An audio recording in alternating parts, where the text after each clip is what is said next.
সকাল সকাল পত্রিকা পড়ার অভ্যাস থাকে অনেকের। চলুন আমরা দেখে নিই আজকের পত্রিকাগুলোতে কি কি প্রধান প্রধান সংবাদ শিরোনাম আছে। আমরা যদি প্রথম আলোর দিকে চোখ রাখি তাহলে প্রথম আলোর দিকে আমরা দেখতে পাচ্ছি প্রথম আলো যেই তাদের শিরোনাম করেছে সংকটের সমাধান হতে পারে ছাদ বিদ্যুৎ, অর্থাৎ বিদ্যুতের যে সংকট সেটি মোকাবেলায় তারা একটি শিরোনাম করেছে। আরেকটি শিরোনাম আমরা দেখতে পাচ্ছি সরকারি হাসপাতালে 52% রোগ নির্ণয় যন্ত্র থেকেও নেই। অর্থাৎ এই যে সরকারি হাসপাতালের অব্যবস্থাপনা, সেই অব্যবস্থাপনা নিয়ে কিন্তু প্রথম আলো একটি প্রতিবেদন করেছে। সেটিতে তারা বলছে যে বাংলাদেশের যত সরকারি হাসপাতাল রয়েছে সেই সরকারি হাসপাতালগুলোতে 52% কিন্তু যন্ত্র আছে, কিন্তু সেটির আসলে ব্যবহার নেই এবং সেই ব্যবহার কিন্তু বেসরকারি হাসপাতালে রোগীদের কিন্তু প্রতিনিয়ত যেতে হচ্ছে এবং সেই যাওয়াতে বেসরকারি যারা ডায়াগনস্টিক সেন্টার বা হাসপাতালের মালিক আছে তারা কিন্তু বিভিন্নভাবে সুবিধা ভোগ করছে, কিন্তু সরকারি এই সুবিধা থেকে বঞ্চিত হচ্ছে আমাদের বাংলাদেশের যারা সাধারণ নাগরিক আছে।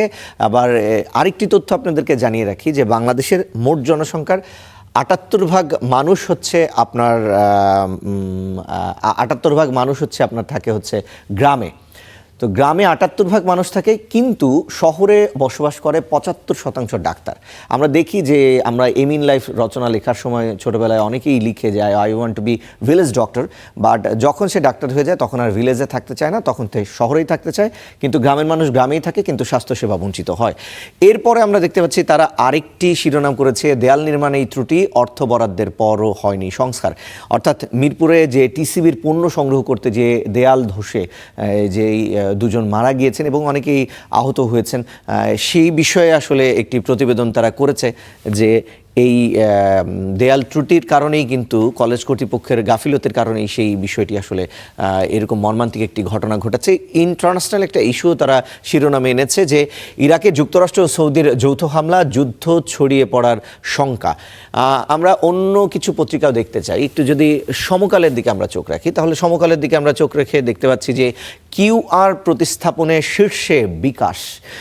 অর্থাৎ আপনারা জানেন যে কিউআর কোড যেটা কিনা অনেক আপনার হয়তো বা ট্রানজ্যাকশন করতে গেলে আপনাকে নাম্বার প্রেস করতে হতো, সেই নাম্বার আর প্রেস করতে হয় না। আপনি যদি কিউআর কোডটা স্ক্যান করেন সেক্ষেত্রে ওই সম্পর্কিত যে তথ্য আছে সেই তথ্য কিন্তু সহজেই আসলে চলে আসছে।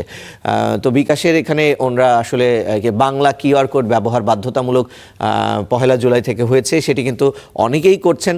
অনেকেরই আবার মোবাইল ট্রানজ্যাকশানে অনেক ভীতি আছে, আবার মোবাইল ট্রানজ্যাকশানে অনেকে অনেকভাবে প্রতারিত হন, এই কারণে মোবাইলে ট্রানজ্যাকশান করতে চান না। তো তাদের ক্ষেত্রে কিউআর কোড কিন্তু একটা সুবিধাজনক।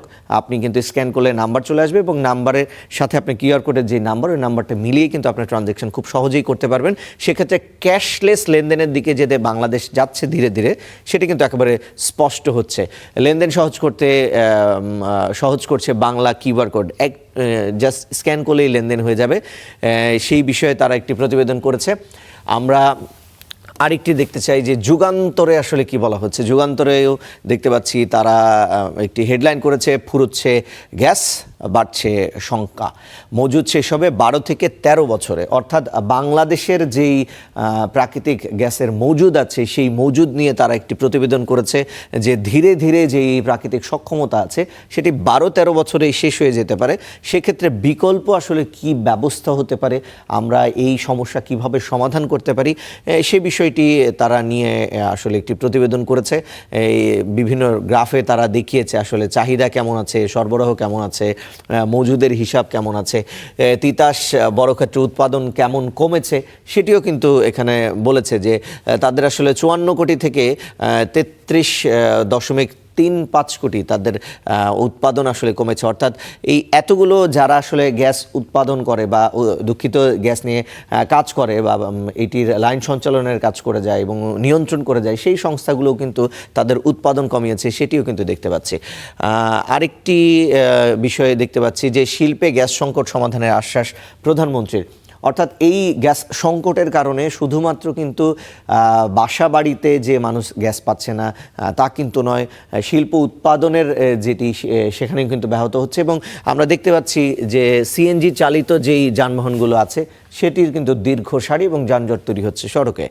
আরেকটি পত্রিকা আমার দেশ আসলে তারা করেছে যে ক্ষুদ্র ঋণে ধনী এনজিও, অর্থাৎ এই যে ক্ষুদ্র ঋণের কর্মসূচি এনজিওগুলো নিয়ে থাকে, সেই ঋণের জন্য কিন্তু মানুষ আসলে যারা স্বল্প মেয়াদি স্বল্প আয়ের মানুষ আছে, নিম্ন আয়ের মানুষ আছে, তারাই মূলত এই ঋণগুলো নিয়ে থাকে। কিন্তু সেই ঋণ নিয়ে তারা আরও ঋণে জর্জরিত হয়। এই ঋণকে সমাধান করার জন্য কিন্তু কোনোভাবেই সমাধান হয় না। মাঝখান দিয়ে এনজিওগুলো আসলে ধনী হচ্ছে, সে বিষয়ে তারা একটি প্রতিবেদন করেছে। তারা লিখেছে আশা, ব্র্যাক, ব্যুরো বাংলাদেশ, টিএমএসএস, এসএসএস এবং জাগরণ চক্র, এরকম যেই আপনার এনজিওগুলো আছে তাদের একটি গ্রাফ তারা প্রকাশ করেছে। এরপরে আমরা দেখতে পাচ্ছি যে আমরা ঢাকা দিল্লি সম্পর্ক হবে সমমর্যাদার ভিত্তিতে, অর্থাৎ গতকাল পররাষ্ট্র মন্ত্রণালয়ে যে বৈঠক, সেই বৈঠকে নিয়ে তারা কিন্তু পররাষ্ট্রমন্ত্রীর সঙ্গে বৈঠক করেছিলেন ভারতীয় হাইকমিশনার, এবং সেই বৈঠকে কিন্তু জানা গেছে যে সমমর্যাদার ভিত্তিতে বাংলাদেশ এবং ভারতের সেই সম্পর্ক সমুন্নত থাকবে। তো আজকের পত্রিকায় কিন্তু এই বিষয়গুলোই ছিল যেটি আপনাদেরকে জানানোর চেষ্টা করলাম।